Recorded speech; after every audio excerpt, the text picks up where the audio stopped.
Greetings from Study with VI and welcome to the official channel of Study with VI. I am going to introduce you to the schedule of our channel. Every Monday, English analyzation or important information. Every Wednesday, technical knowledge and updates. Every Saturday, top 15 general knowledge question answer series or topic explanation. Thank you to all our audiences for your love and support. Happy watching. Hello everyone, कैसे हैं आप सभी। उम्मीद करती हूँ खुश होंगे और स्वस्थ होंगे। मैं हूँ शेजा राठौर और आप सभी का हार्दिक स्वागत करती हूँ हमारे इस YouTube channel study with VI पर। दोस्तों, वीडियो शुरू करने से पहले दो महत्वपूर्ण जानकारियाँ आप सभी के साथ साझा करना चाहूँगी। पहली जानकारी यह है कि स्टडी विद वीआई आप सभी के लिए घर बैठे साइबर सर्विसेज को उपलब्ध करवा रहा है। जी हाँ, इन सर्विसेज के माध्यम से आप अपना कोई भी फॉर्म, चाहे वो जॉब एप्लीकेशन फॉर्म हो, एग्जामिनेशन फॉर्म हो या अन्य किसी भी प्रकार का फॉर्म हो, आप हमसे भरवा सकते हो। बस आपको अपने सारे डॉक्यूमेंट्स को हमें व्हाट्सएप के माध्यम से भेजना होगा। फॉर्म की फ़ीस के साथ साइबर की बहुत ही मिनिमम फ़ीस पे करनी होगी और आपका फॉर्म भर दिया जाएगा। तो दोस्तों, यदि आप भी इन सर्विसेज का लाभ उठाना चाहते हो तो देर किस बात की, उठाइए अपना फ़ोन और कीजिए हमें कॉल। हमारा मोबाइल नंबर है 7256058976। मैं मोबाइल नंबर रिपीट कर देती हूँ 7256058976। या फिर आप हमें मेल कर सकते हैं। हमारी ईमेल आईडी है studywith83@gmail.com studywith83@gmail.com। अब चलिए देखते हैं दूसरी जानकारी। दूसरी जानकारी यह है कि आप सभी को पता ही है कि स्टडी विद वीआई ने अपनी ऑफिशियल वेबसाइट लॉन्च कर दी है। जी हाँ, इस वेबसाइट के माध्यम से आप हमारे कोर्सेस में एनरोल कर सकते हो, हमारी टीम के साथ जुड़ सकते हो, टीम के बारे में जान सकते हो, विभिन्न सोशल मीडियाओं से हमसे जुड़ सकते हो, कॉन्टैक्ट अस के पेज के माध्यम से हमें डायरेक्टली कॉन्टैक्ट कर सकते हो और आर्टिकल्स के पेज पर जाकर अलग अलग टॉपिक्स पे पोस्ट होने वाले आर्टिकल्स के माध्यम से अपने ज्ञान कोश को बढ़ा सकते हो। तो जाइए हमारी वेबसाइट को विज़िट कीजिए और सारी जानकारी का लाभ उठाइए। हमारी वेबसाइट का URL है www.studywithvi.com studywithvi@gmail.com। चलिए अब वीडियो शुरू करते हैं। तो दोस्तों, हमने अपनी 50% ग्रामर को कंप्लीट कर दिया है। जी हाँ, स्पीकिंग में यूज़ होने वाले 50% ग्रामर को हम कंप्लीट कर चुके हैं। अब हम काफ़ी इंटरेस्टिंग टॉपिक सीखने वाले हैं, लेकिन इन टॉपिक्स को सीखने के लिए आपकी जो बेसिक टॉपिक्स है वो क्लियर होनी चाहिए, जैसे कि टेंसेस, जो कि बहुत ही इम्पोर्टेंट टॉपिक है, सब्जेक्ट्स, वर्ब्स, ऑब्जेक्ट्स। यदि आपको इन टॉपिक्स में कोई भी डाउट हो या आपने इन टॉपिक्स को अभी नहीं पढ़ा है तो प्लेलिस्ट में जाकर उन वीडियोस को देखकर ज़रूर पढ़िए, फिर इस वीडियो को देखिए। तो दोस्तों, आज का हमारा टॉपिक है इम्पेरेटिव सेंटेंसेस। इम्पेरेटिव सेंटेंसेस क्या होते हैं? इम्पेरेटिव सेंटेंसेस यानी ऐसे सेंटेंसेस जिन सेंटेंसेस के माध्यम से हम किसी को रिक्वेस्ट करते हैं, किसी को ऑर्डर देते हैं या किसी को कोई कमांड देते हैं। रिक्वेस्ट करना यानी क्या?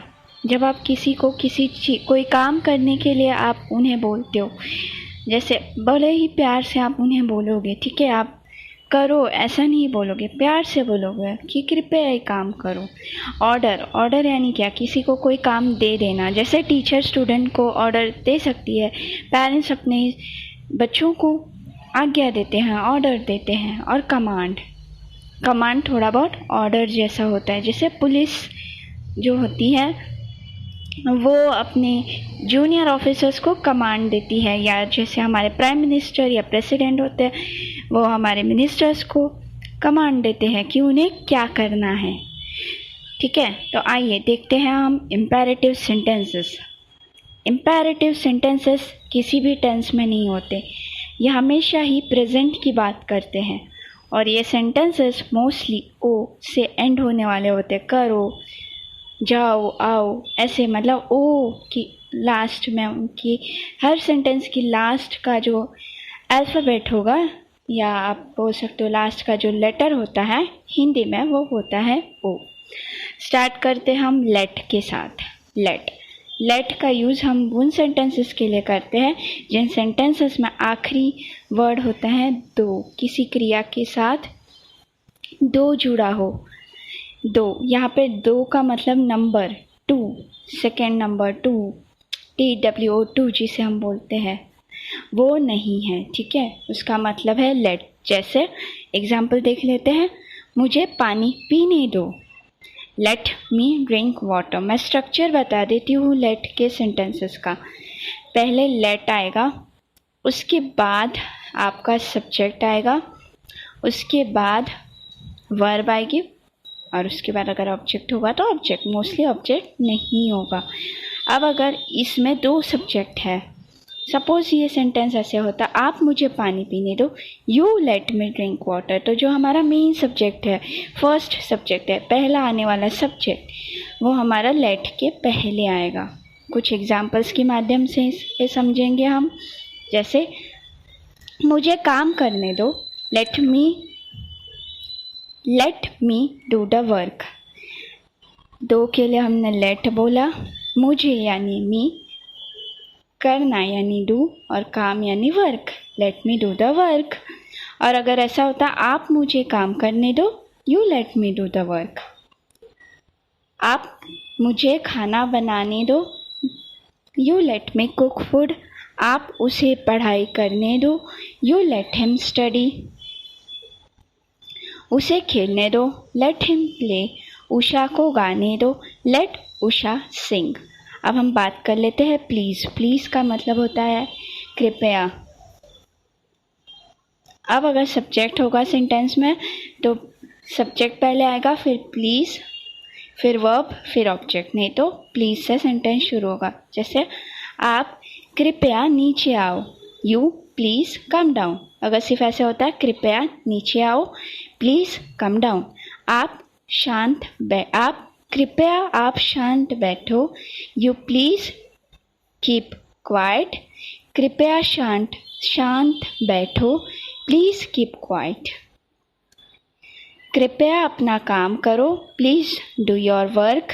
योर यानी अपना, ऐसा होता आप कृपया अपना काम करो, you please do your work. आप सोच रहे होंगे कि मैं यहाँ पे ही, शी सब्जेक्ट्स को यूज़ क्यों नहीं कर रही हूँ, क्योंकि यहाँ पे नहीं हो सकते। ठीक है, क्या हम ऐसा बोल सकते हैं ही please keep quiet, she please keep quiet? नहीं, हमेशा यहाँ पे आपका ही यूज़ होगा, सब्जेक्ट होगा। तो इसीलिए मैं सिर्फ यू इस सब्जेक्ट का यूज़ कर रही हूँ।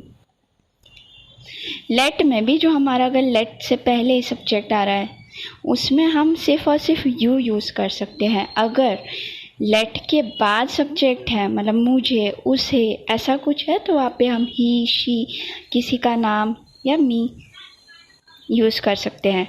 लेट के बाद कभी भी यू का यूज़ नहीं होता है। Let you do the work ऐसा नहीं हो सकता। ठीक है, अब हम बात कर लेते हैं ज़रूर। ज़रूर का मतलब होता है डू। जब हम किसी को बोलते हैं कि तुम्हें ये ज़रूर करना चाहिए, ज़रूर का यूज़ हम क्यों करते हैं? किसी को बताने के लिए कि उसे वो काम करना चाहिए। ठीक है, एडवाइस देते हैं, ऑर्डर करते हैं। फॉर एग्ज़ाम्पल, ज़रूर पढ़ाई करो, डू स्टडी। आप पढ़ाई ज़रूर करो, यू डू स्टडी। यहाँ पे भी हम सिर्फ और सिर्फ यू इस सब्जेक्ट का यूज़ कर सकते हैं। अगर इसमें सेकेंडरी सब्जेक्ट है, जैसे फॉर एग्ज़ाम्पल आप उसे पढ़ाई ज़रूर करने देना, you do let him study. अगर सेकेंडरी सब्जेक्ट है तो आप ही, शी का यूज़ कर सकते हो, वरना नहीं कर सकते हो। प्राइमरी सब्जेक्ट क्या होते हैं? प्राइमरी सब्जेक्ट सीधे सीधे मैं, आप, वो ऐसे आते हैं, लेकिन मुझे, उसने, ये सारे हमारे सेकेंडरी सब्जेक्ट होते हैं हमें, ठीक है, जो कि हमारे ऑब्जेक्टिव प्रोनाउन की तरह होते हैं, सब्जेक्टिव प्रोनाउन की तरह नहीं होते। सब्जेक्टिव प्रोनाउन की तरह जो सब्जेक्ट दिखते हैं वो हमारे मेन सब्जेक्ट, फर्स्ट सब्जेक्ट होते हैं सेंटेंस के, ठीक है, और वो सेंटेंस की शुरुआत में आते हैं। और आप इन्हें ऑब्जेक्टिव प्रोनाउन भी कह सकते हो सेकेंडरी सब्जेक्ट को, ठीक है। मैं आपको इजीली समझ आए इसीलिए मैं इन्हें सेकेंडरी सब्जेक्ट कहती हूँ, ठीक है। अब बात कर लेते हैं डू के कुछ और एग्जाम्पल्स की। तुम्हें पानी ज़रूर पीना चाहिए। यू डू अब देखो यहाँ पे शुड का यूज़ होगा, लेकिन शुड हमारी इम्पेरेटिव नहीं है। अब ये सेंटेंस मैंने यहाँ पे क्यों लिया, आपको ये बताने के लिए कि डू वाले सेंटेंसेस कैसे होंगे। हमेशा याद रखना है, क्रिया से पहले ज़रूर आया तो वो इम्पेरेटिव है, ठीक है। और चाहिए इस शब्द का यूज़ कभी भी इम्पेरेटिव में नहीं होता है, इसीलिए वो इम्पेरेटिव सेंटेंस नहीं है, क्योंकि वहाँ पे भी ज़रूर है और इम्पेरेटिव में भी ज़रूर है। इसीलिए मैंने समझाने के लिए वो एग्जाम्पल दिया था। मोडल वर्ब्स जब हम करेंगे तो वो वाले सेंटेंस को हम डिटेल में पढ़ेंगे। तो तुम पानी ज़रूर पियो। You do drink water. पानी ज़रूर पियो, डू ड्रिंक वाटर। अब डू का अपोजिट क्या होता है, डोंट। किसी चीज़ को करने से मना किया जाता है उस टाइम पे हम बोलते हैं डोंट। बाहर मत जाओ, डोंट गो आउटसाइड। आप उससे बात मत करो, you don't talk with him. सब जगह स्ट्रक्चर सेम है सेंटेंस का, इसीलिए मैं बता नहीं रही हूँ, ठीक है। जहाँ पे चेंज होगा मैं बता दूंगी, ठीक है। अब देखते हैं अगला सेंटेंस, डोंट पे ही।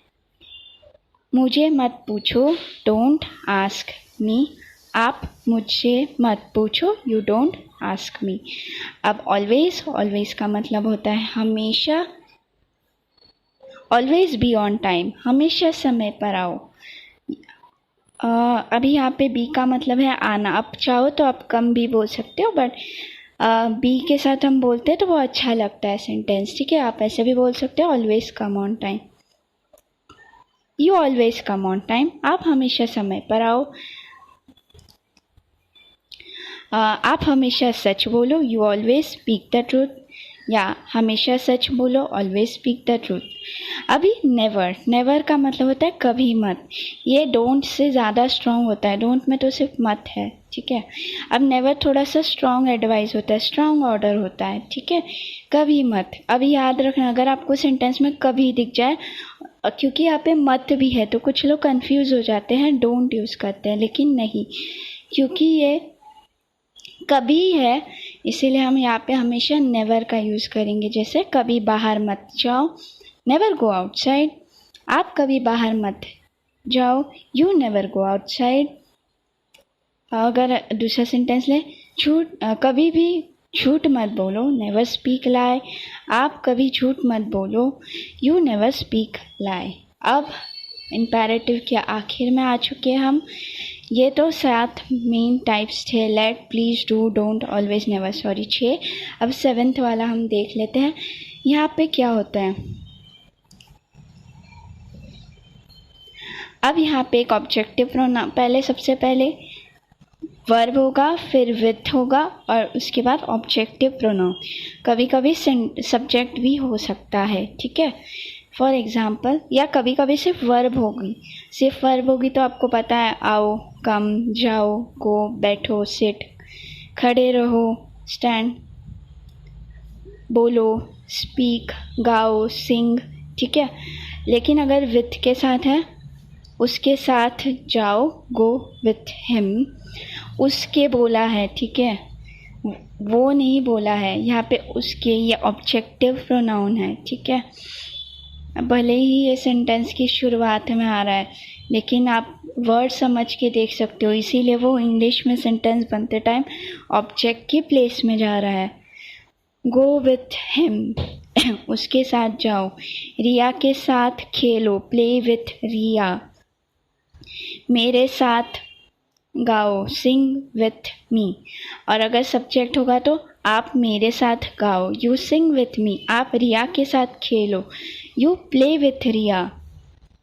आप उसके साथ जाओ, यू गो विथ हिम। यहाँ पे भी सिर्फ और सिर्फ आप यानी यू इस सब्जेक्ट का यूज़ होता है। चलिए हम एक बार जल्दी से रिवाइज कर लेते हैं। इम्पेरेटिव सेंटेंस यानी ऐसे सेंटेंसेस जिससे हम किसी को रिक्वेस्ट करते हैं, ऑर्डर देते हैं या कमांड देते हैं। ये 7 टाइप्स के होते हैं और ये सेंटेंसेस हमेशा ओ पे एंड हो जाते हैं। इम्पेरेटिव सेंटेंस में कभी कभी सब्जेक्ट हो भी सकता है, कभी कभी नहीं होता है। सब्जेक्ट पहले आता है, फिर जो भी इम्पेरेटिव वर्ड है वो आएगा, उसके बाद वर्ब, देन ऑब्जेक्ट।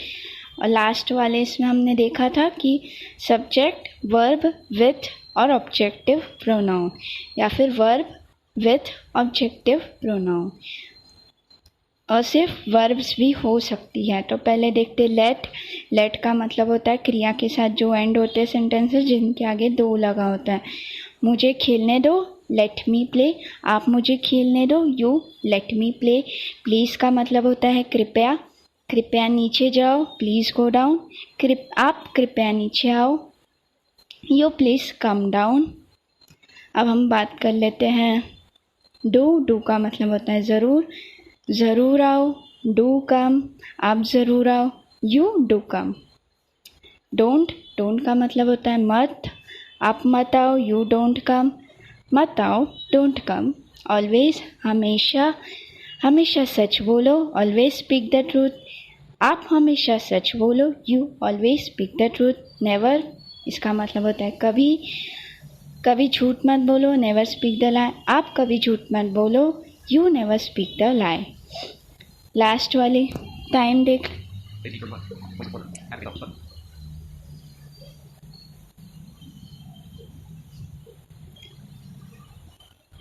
लास्ट वाला टाइप देख लेते हैं, वो है वर्ब वाला, वर्ब और ऑब्जेक्टिव प्रोनाउन वाला।